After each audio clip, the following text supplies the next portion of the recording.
Yeah, I have this thing where we're like, within 24 hours, you always get a response, and sometimes it gets hard when the caseload gets too high. You're like, how are we going to keep this promise? So then you get like slammed with stuff, and that's why I'm like, I gotta gauge and maybe have people on staff that may not even be doing anything. So in the meantime, I'll say, listen, I'll pay you, just go and watch videos, study and stuff like that. So you're making salary because having that overflow is there because they come in huge batches sometimes.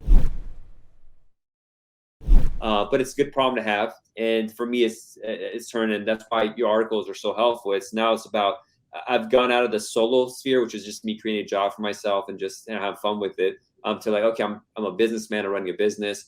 There's all the multitude of aspects of finances and marketing and HR even and all this kind of stuff I got to think about how to run this all together.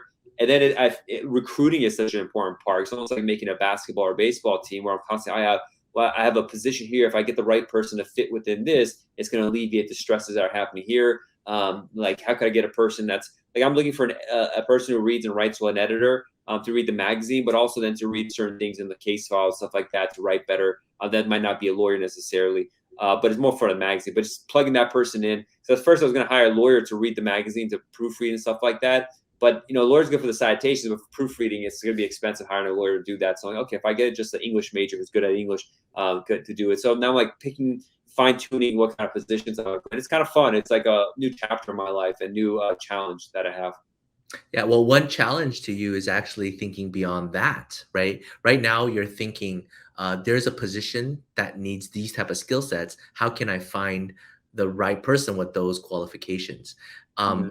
Right now, also expand it to look for people who are good, Yeah. and regardless of their skill set, find good people with good skill sets. And then once they like you and you like them, then create a position Yeah. uniquely suited for their skill set. Maybe they're not good at the reading and writing for the citation that you need them to do for this task, but what if they're amazing video editor, or Yeah. what if they're amazing business plan writer that can help you with all these other cases or help you design a good business plan, right? And so it's the hardest thing to find is good people, whereas talent is just a service. You can even outsource that. So finding good people to join you on your team, you want to view them more like a partner of a Yeah. firm as opposed to just a hired gun.